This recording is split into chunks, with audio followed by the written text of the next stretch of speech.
Here's today's Spoonful of Courage. I had a friend, we'll call him Jim for confidentiality purposes, and Jim had head and neck cancer and had to have radiation to his tongue and mouth.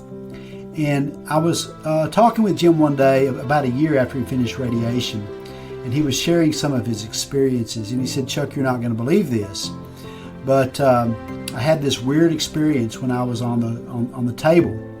If you know about how radiation works, they put you in this room, they isolate you because they're shooting these beams of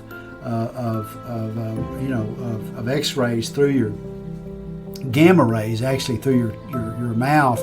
They strap you down, they hold you still.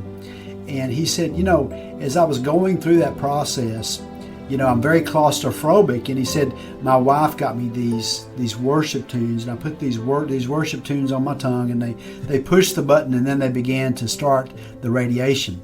And as the radiation began to start, I began to hear this grinding sound. That's when I know they were beginning to shoot the gamma rays through me.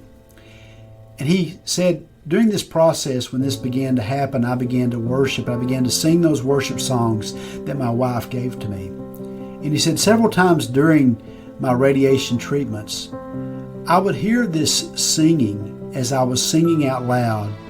I would hear this singing. Of course, I couldn't move. I was strapped. And there was this person that was singing there in the room. I want to remind you that when you're going through a difficult time, a difficult circumstance, you may not see God, but God is there. His angels are watching over you. And as you begin to practice the presence of God, that He will be there and He will watch over you in His grace, that He will walk with you through these difficult times. That was a time in Jim's life when he knew that God's presence, he could just almost palpate Him, that he knew He was there in the process. And I want to remind you that God is there. What things are you doing to practice the presence of God? Maybe singing, maybe reading the scriptures. I want to remind you, whatever circumstances you're going through, that God is there and that He is working. I'm Dr. Page, the best guy to see on the worst day of your life.